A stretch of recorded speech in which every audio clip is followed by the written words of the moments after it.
26 ئامانج بۆ 2026.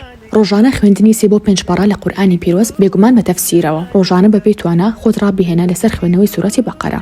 خوێندنەوەی زیاد لە 12 کتێب لە بواری جیاوازە. وەرگرتنی 12 کورسی جیاواز. واتە هەر مانگێک کورسێکی جیاواز وەربگرن. ئەنجامدانی وەرزش بۆ ماوەی نیو کاتژمێر یانیش بۆ ماوەی کاتژمێرێک. گوێ لە 20 پۆدکاستی بەسوود بگرە. دەست بکە بە بزنسێکی بچووکی خۆت. ڕۆژانە خواردنەوەی زیاد لە لیترۆنی وەیەک بۆ 2 لیتر ئاو. هیچ ڕۆژێکت با بێت جۆرناڵی نەڕوات. بۆ ئەوانەتان کە نەزانچی ئەتوانسی کاپشن بکەن. خۆتان فێری زمانێکی نوێ بکەن. خۆتان بە ئاوی سارد بشۆن و بە دوای سوودەکانیان بگەڕێن. خۆتان فێری مۆنتاژ بکەن. خۆتان فێری جۆرە جیاوازەکانی AI بکەن. خۆتان فێری وێنەکێشان بکەن. خۆتان فێری چنین بکەن. خۆتان فێری خەیاتی بکەن. مەلەوانی فێر بن. ئەسب سواری فێر بن. هەموو کاتێک پێشنوێژی بیانی هەستە لە خەو. شەوانە زوو بخەوە. ئەگەر بێت و کاری گرنگێ نەما بێ کە ئەنجامیان بیت. هەموو مانگێک ڕۆژێ بە ڕۆژوو بە. ڤیژن بۆردی تایبەت بە خۆتان دروستکەن بۆ 2026. گەشتێکی 1 بۆ 7 ڕۆژی ڕێبخەن بۆ شار و قەزا کورتیەکان. هەموو مانگێ چاڵنجێکی خۆتان بکەن بۆ سێشتی دیاریکراو. هەموو مانگێ سری دۆکومنتاریەک یانیش بەرنامەیەکی بەسوود بکەن. ڕۆژانە بۆ ماوەی زیاد لە 10 خولەک ڕاهێنانی هەناسەدانی دروست ئەنجام بن.